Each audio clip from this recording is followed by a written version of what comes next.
Hey, today we are going to be looking at the Bill of Rights and how it is used in our government and its importance.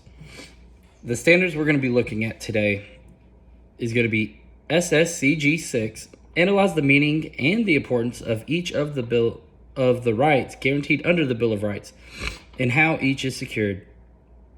The second standard we're going to be seeing is SSCG 7, demonstrate knowledge of civil liberties and civil rights. A, define civil liberties as protections against the government actions. B, define civil rights as equal protections for all people. C, analyze due process of law as expressed in the 5th and 14th Amendments as understood through the process of incorporation. And D, identify how amendments extend the right to vote. And when we look at this, we need to first identify what are rights and what is their importance. So when we look at it, rights are the legal, social, and ethical principles of freedom or entitlement. These are something that you are guaranteed to have in your life. And this is one of the things that we looked for. When fighting the Revolutionary War, we talked about natural rights, life, liberty, and pursuit of ownership. And that was a big thing that they wanted protected under the new government that they were looking to form. So when it came time to make the Constitution, there was two groups that were debating each other, and they were the Federalists and the Anti-Federalists. The Federalists believed that they didn't need a Bill of Rights because their rights were protected by the separation of powers and the checks and balances systems put in the Constitution. Therefore, these rights were already protected and didn't need any more clarification. The Anti-Federalists believed that they needed something permanently put in place and refused to ratify. There was some deal struck, and they did ratify the Constitution with the notion that they would make an amendment, and the first 10 amendments became the Bill of Rights.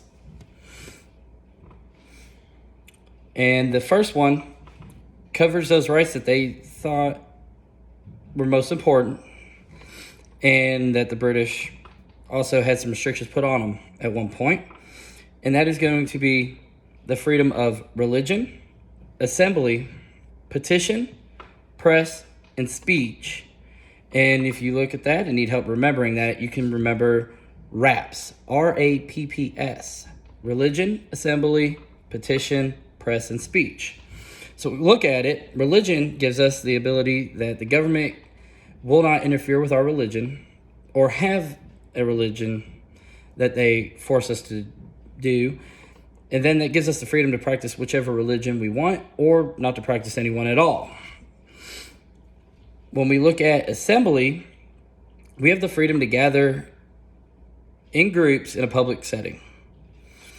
So we can do anything at all as long as we're in a group in a public setting without ramifications from the government. When we look at petition, this gives us the right to appeal or complain to the government if we do not agree with something that they have done or are doing. Freedom of the press includes all media, and they can report on anything that is a story that they deemed worthy of reporting to, and the government cannot interfere with that ability. And then when we look at freedom of speech, this gives us the ability to express oneself without any ramifications. We can say what we want, even if it's against kind of what the government says. So if we don't agree with something the president does, we can actually say something about it and not face consequences. We then look at the next two. So Amendment 2 and 3, and that is going to be responses to the British rule. And the second one is going to be the right to bear arms, which we've all heard about, and it is something that's still debated today.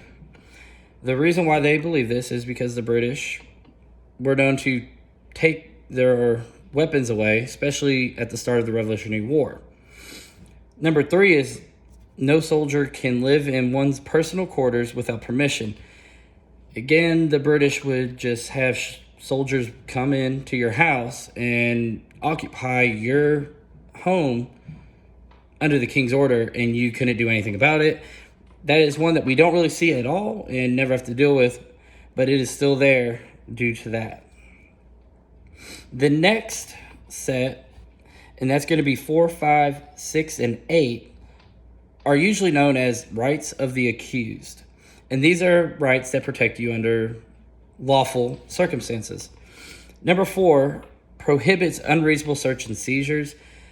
The police cannot just search you without a warrant or seize any of your goods. They cannot take any of your possessions without having a warrant to do so. Number 5 establishes due process of law. This is a big one here.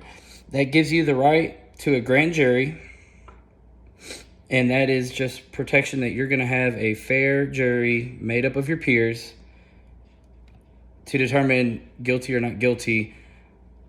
And then double jeopardy is if you are accused of a crime and you are found not guilty, you cannot be accused of that crime again.